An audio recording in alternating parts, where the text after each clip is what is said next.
Hi, I'm Dan Friedeberg. I'm the CEO of Slatt Capital, and I'm fortunate today to be having a online discussion with my friend and client, Kirk Trammell, who is an executive managing director at Marcus Millichap's Palo Alto office. Hi, Kirk. Thanks for joining Hey, us. hey Dan, thanks for having me. So I have a handful of questions, and I thought we'd just discuss basically the overall state of the Bay Area commercial and multifamily real estate market, and specifically Silicon Valley. How Okay. do you feel Silicon Valley commercial and multifamily real estate markets are holding up right now coming into this new year with this COVID environment and everything else relative to the rest of the country?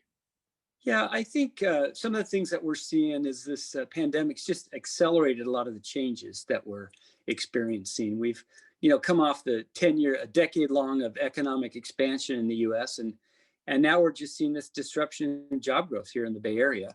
I think the two hardest hit things that we're seeing are leisure and hospitality, but the retail trade has really taken a downturn significantly too. And we're seeing the tech industry adopt this remote from home workforce, and that also can pose a little bit of a threat, I think, to the commercial world. But moving forward, San Jose, the Bay Area's economic recovery should rank, I think, strongest across the country due to the unique industry we have. We've got, 50% of the workforce is college educated. That's 1.5 times more than the national average.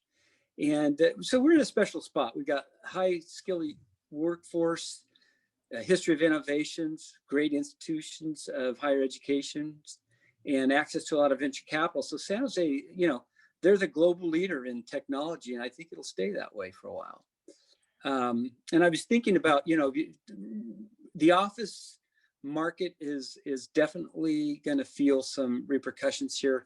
Right now, there's about 7.5 million square feet of construction, office space under construction right now. And, Wow. that ranks, in San Jose, probably the most active market in the country for a development. But what that entails, though, is 80% of that is that's under construction is pre-leased or owner user. So a lot of that space is taken up. So is that mostly major tech companies that are building Yep. office buildings, or or developer build to suits for big tech companies, or is that Yeah, a lot of it's Google is part of that, and Facebook and Apple have done a lot of this, but a lot of it's owner user type or pre-leased to these guys. We are seeing a decline in leasing activities, probably down 75% from 2019. So that's impacting a lot of these things, and then we're seeing a lot of vacancy pop up, probably around 12% in the Bay Area. So, going forward, it'll be interesting to see how this stay-at-home workforce does, and when it comes back. It's impacted sales too. Last year there were 120 office sales transactions. That's down 50% from the previous year. So we're seeing some of this, adverse affect the market right now. Although cap rates have held pretty strong. The average cap rate's 5%, where the market in the U.S. is about 7%. So, I think there's some challenges we're going to have, but we're in a great position. We have companies that are committed to the Bay Area. So I think in general, long-term, we are in a good spot to be in. So specifically, how do you think the retail I know we've done a lot of retail transactions together. How do you think the retail sector in the Bay Area will fare relative to the rest of the country? It seems like there are definitely pockets of strength and weakness within the Bay Area here. Yeah, there are. And I think that we'll see a little bit of increase in vacancies due to some temporary closures of stores will become permanent, and large retailers are, the nationals are going to struggle a little bit. But, I think that the fundamentals in the Bay Area with high income and good population will keep our occupancy levels pretty high. We're the highest in the nation right now, probably about a 95% occupancy in the nation for retail. So I think long-term it's good. The development of retail is declining. There's only 250,000 feet under construction right now. which is very low. Previously, there's quite a bit more, but we're seeing that some of this retail space that's coming online is already taken, and we have the most expensive retail space. After San Francisco and Honolulu, we have very expensive retail space here in this area. One thing I did note, the last 5 or 10 years, you've probably seen in the Bay Area where some of the retail spaces going away because multifamily developers are coming in, scraping and building up apartments. All along the peninsula up and down El Camino, we're seeing a lot of the retransitioning of those kind of properties. And how do you think those will fare? That's a good very good transition into my next question, which is how do you think the multifamily market, specifically in the Bay Area, will fare relative to the rest of the country?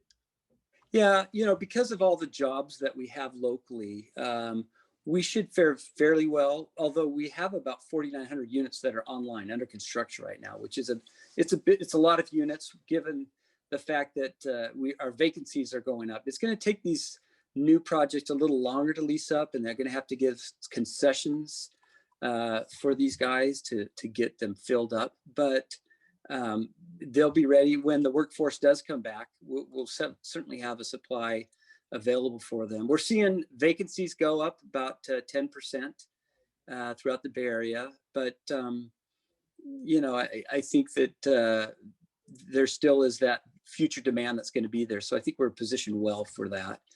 So my last question for you, Kirk, is do you have any specific tips for investors that are looking to invest in the San Francisco Bay Area? Yeah, I think number one is location for the asset you're buying and what's going on in that specific market. If you're trying to buy a shopping center, you need to find one that has a well-located, recession-proof type tenants. Otherwise, you're going to be struggling for a little while. If you go into multifamily, just cautiously buying those at returns that can hold on for a long time. I think that it's going to be a little while before we see a push up in rents. So, I think in the core markets, you're going to be well positioned long term, but it's just going to take a little patience to kind of buy the right assets and pay the right price for those. I guess the good news is interest rates are low, and it's a great time for financing your assets. So it does help. That's one thing I'm wondering in the specifically in the multifamily market with cap rates being so low. Obviously, interest rates are at historic lows, and with rents overall trending down, is it a good opportunity to buy multifamily property? The sales for multifamily have dropped way off in 2020, but the cap rates have held up pretty well as far as being low caps. I mean, for an A-class apartment, the cap rates are in the low 4s. B and C properties, they're in 4.5 to 5 cap rate range. So people are still willing to buy those. Obviously, the vacancy factor and the NOIs are a little more challenging, but well, I guess if you can borrow in the mid 2s to 3%, and yeah, I had a cap rate of 4.5 to 5, that works. Yeah, definitely. So long term, I mean, we're still optimistic. There's a lot of people are still looking for opportunities, and we're closing deals. Sounds good. Thank you, Kirk. I appreciate it, and we always appreciate your help. You bet. Thank you.